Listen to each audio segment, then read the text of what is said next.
Okay, let's start. So I'm here to talk about mainly HoloLens 2. So it's the first time I'm in Laval Virtual. The year before I was there more to talk about the use cases, what our customers were doing with HoloLens. But this year we have a new announce. We have a new product. So I'm gonna focus my keynote on that new product. So I'm gonna talk a bit more about technology than use cases, but hopefully this is what you want to hear and what is new with HoloLens 2.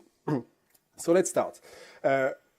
Who has a computer in the room? Just raise your hand. I guess everyone, right? Because I think if we talk about computing, we really hit a revolution like in the 70s with the apparition of the PC, and now everyone has a PC, it's well known. Second question, who has a smartphone in the room? Maybe two, sometimes maybe two smartphones. So everyone, again, has a smartphone because, again, that was the second wave of computing, the area of mobility with the apparition of smartphone in your personal life, in your professional life. But now, we think at Microsoft that the third wave of computing is about mixed reality. And when I talk about mixed reality, you know, it's about virtual reality, augmented reality, mixed reality, XR, whatever. Let's call that mixed reality. Let's say that it's about 3D. And we really think that now we are transitioning into a 2D world, learning through screen, through paper, into a 3D world. And we are really convinced that now, and I think if you are in Laval Virtual, it's because you are convinced too that mixed reality, 3D, is the new paradigm of computing. So, of course, there is figures that are explaining that, yes, we're going to hit a new wave, there is money to make, there is a market. To be honest, I think first we see that more into the consumer market. So with VR, around gaming, around entertainment. But now we are also seeing clear signals from our customers, from our partners, that there is a really need into the enterprise space for that kind of technology. And now we see, since a few years, that mixed reality is really changing the way we work, we learn, or we communicate, or we live, or we play. And there is a market, and I think, again, you're sure of that because you are there with me, with us. So if we step back a bit, and if we look at how mixed reality is helping the commercial market, now that HoloLens is in the market since 3 or 4 years, we have seen our customers using HoloLens on different use cases. First one is about remote assistance. There is a lot of our customers that are using this kind of technology to provide an additional support to the user by having a discussion between someone wearing HoloLens or another headset and someone behind the PC that is communicate information to him. We also see a lot of information about training and task guidance because it's clearly obvious. Now we all live and operate in 3D, but we still, again, learn in 2D through a screen, through a book, a paper. Now if you start to learn in 3D by doing immersive, gesture, interactive, then the level of information that you will keep in your brain will be very much higher than just reading or seeing a video. It's natural. And there is a lot of companies that are start to doing 3D training with this kind of technology. Then, of course, there is also always about putting the right data in the right context. And this is linked also to all the Industry 4.0, to all the IoT, to all the big data key topic that we have. And now, as we collect all the data, the idea is to see that data through this kind of technology in the right place, in the right context to be more productive. If we move a bit, what is also interesting, again as an introduction, is since these technologies are on the market, we are already able to measure some return on investment. And there is some structure like ADC, like Forrester that are providing us some number, but there is also some customers.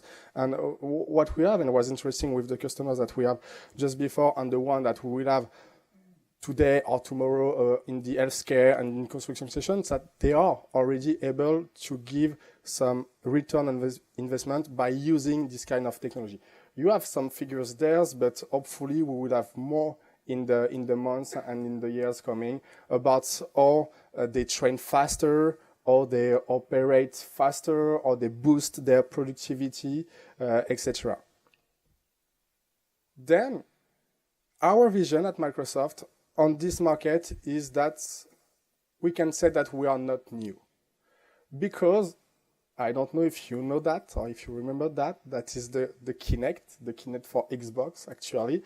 Let's say that this is the grandfather or grandmother of HoloLens, because it shares a lot in this DNA with HoloLens, mainly about the sensors and the captors. And actually, the Kinect was released 10 years ago. So we have a 10 years history into that market that went strong and strong with the release of HoloLens, the release of the commercial suite of HoloLens. Then we say hardware is cool, but hardware without application, it's nothing. So we need also to provide some application to our partners and customers. And now we are providing a bit more. And a bit more, it's starting with HoloLens 2.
So we just announced HoloLens 2 during the Mobile World Congress in Barcelona almost 1 month ago.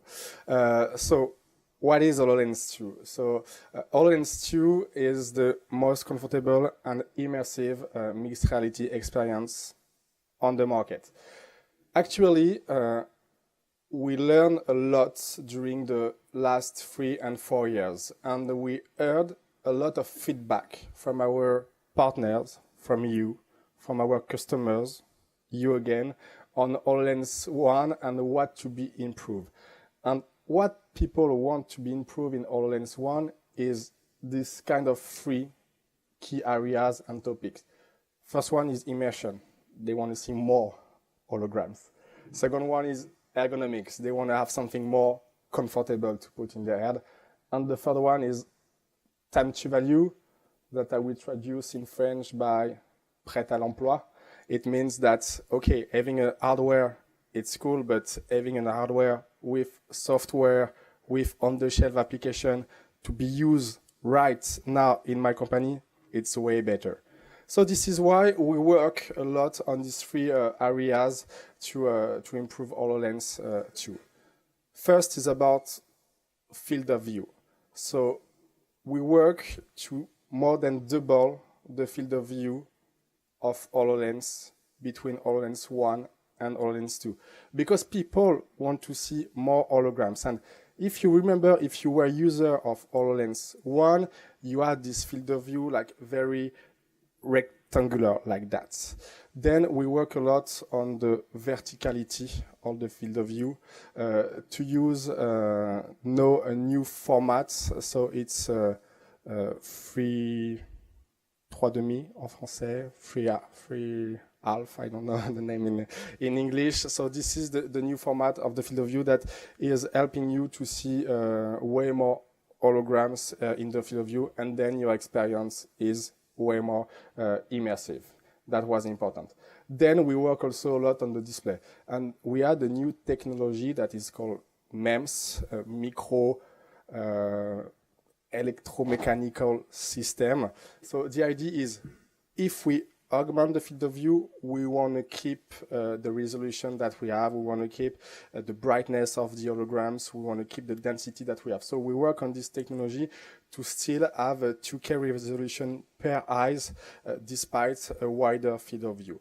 So this also will allow you to keep the same bright density of the holograms and not decimated that in your experience.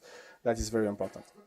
Then again, into the immersion phase was very important also to improve the new sensors, the new captors. And this is why in front of the HoloLens 2, you have the new generation of Azure Kinect. So you remember 10 years ago, it was Kinect for Xbox generation 1, then 2 with Kinect for Windows, then 3 with Kinect for HoloLens 1, then now it's the 4th generation. So of course, we improve a lot the sensors that is helping us then in changing the way you interact, because with this Kinect, then you can understand the world around you and your hand are part of this world.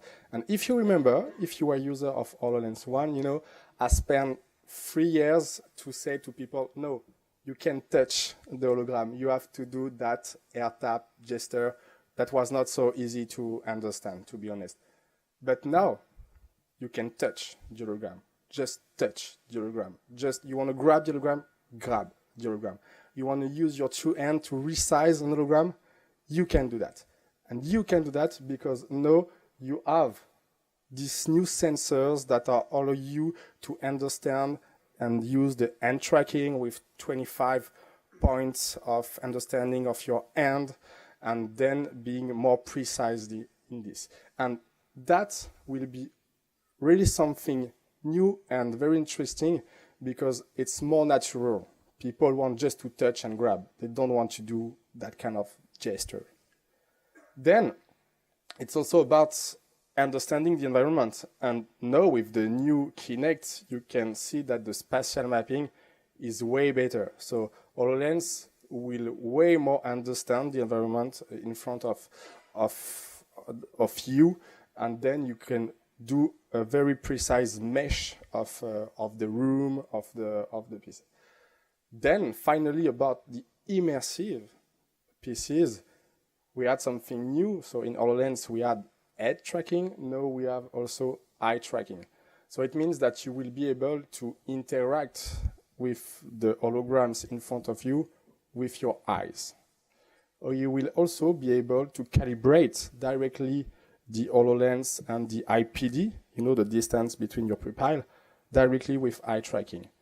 And another example is if you will use 1 or 2 HoloLens between a group of 5 to 6 person, each of them will be able to use Windows Hello and then to authenticate themselves with the eyes to the HoloLens to be configured to that people only. So that's it, that like you do on your PC or on your iPhone, for instance. So that's also really interesting when you share a device between different people. That was all the improvement we made about the immersion. The second topic that we learn a lot from our customers and partners is about ergonomic and comfort. again, during 3 or 4 years, all the engineers that we have in Redmond, in Seattle, they work a lot. Let's keep it.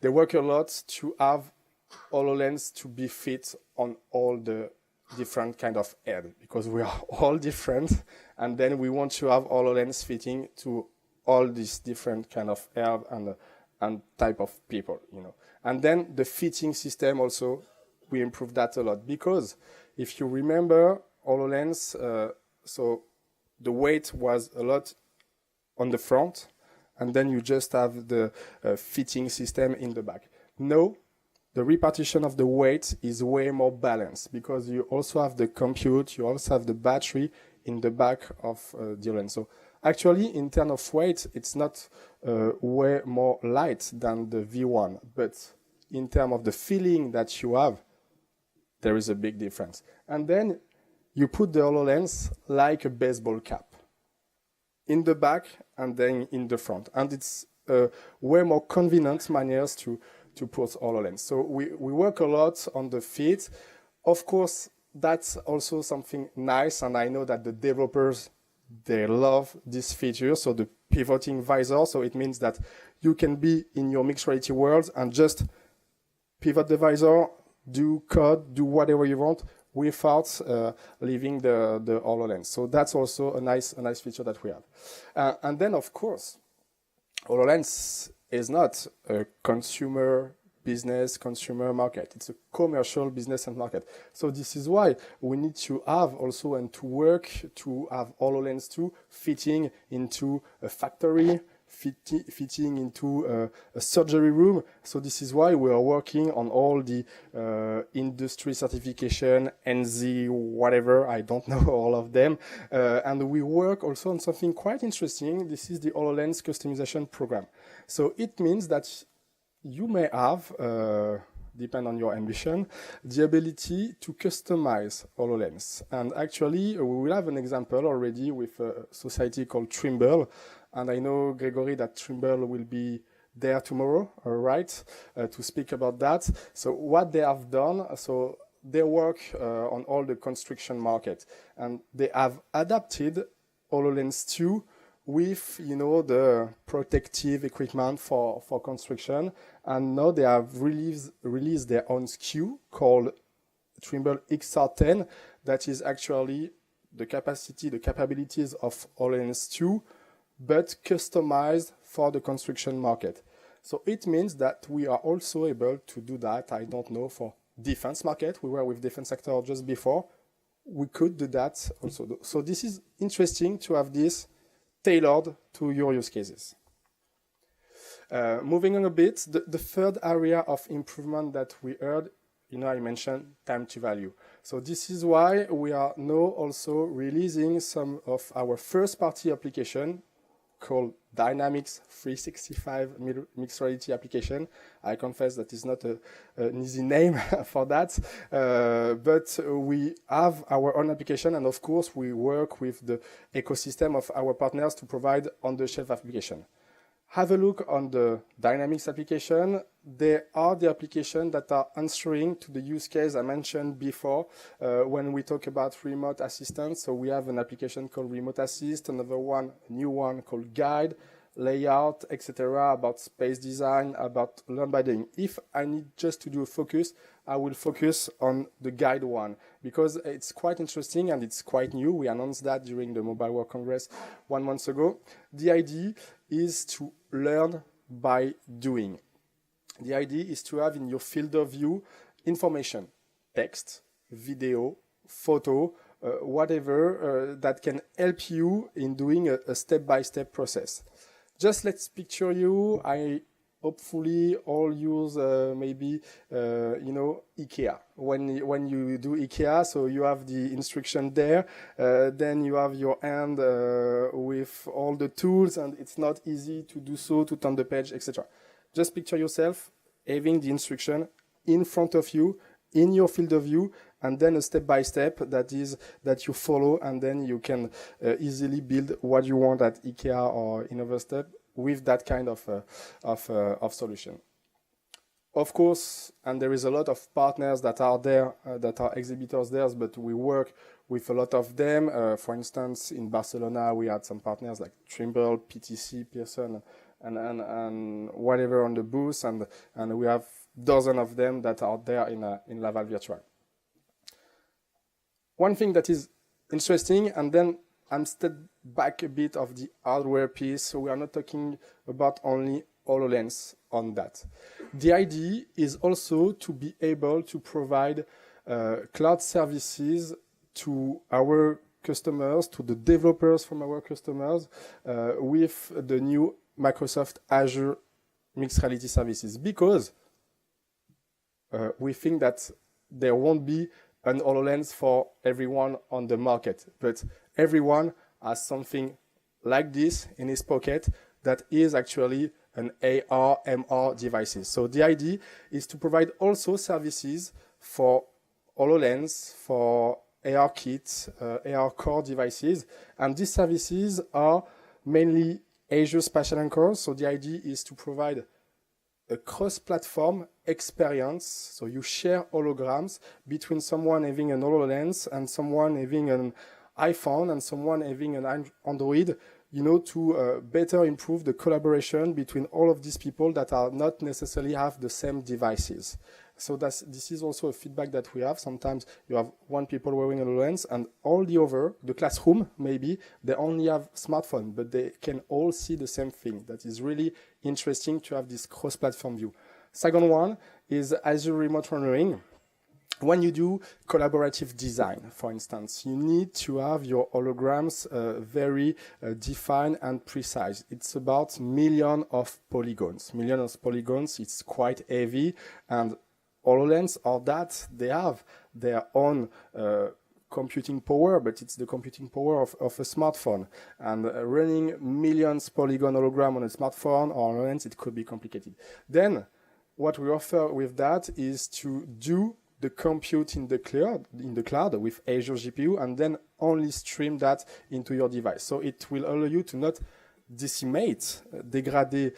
the experience, and to keep the resolution and the level of polygon that you want to have with your holograms.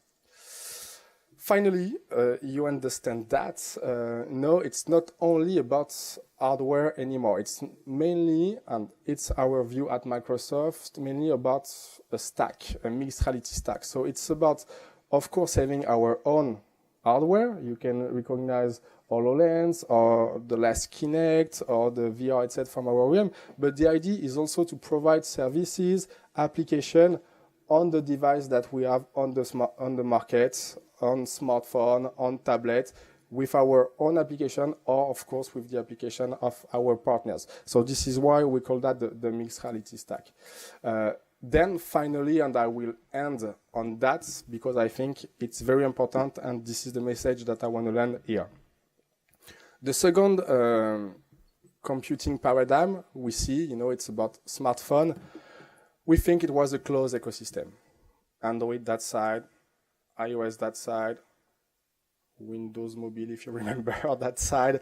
But there is no, connection between all that ecosystem. We want at Microsoft that the third paradigm of computing, the 3D computing, to be open. So this is why we are working with all the main ecosystem, platform, middleware on the markets to be able to use the software, the tooling that you want to use, and then to address our platform, our devices. So this is why we're already working with Unity. We just made an announcement with Unreal and Epic. We work closely with Vuforia, all that kind of actors. This is why we also provide services, applications that are running on AR Core, AR Kit, etc. Because we really want that world to be open. We just made an announcement that we're gonna be the one, to follow Open XR standard, etc. So this is also the message where I want to end this keynote. We want to be open on this third computing paradigm. And then finally, if we want to chat with us, section with us, have demo of HoloLens 1. I'm sorry for that. You can see you have the Microsoft booth. Hopefully, and I don't know if we have time to take questions, so I do the question myself. So hopefully we will have HoloLens 2 in the market coming soon. So we just announced that we open the pre-order, so you can now pre-order, but the device will come later this year. When we mean later this year, because we are just between us, I think it's between this summer and then the back to school period, you know, September, that timing. Voilà. Thank you very much.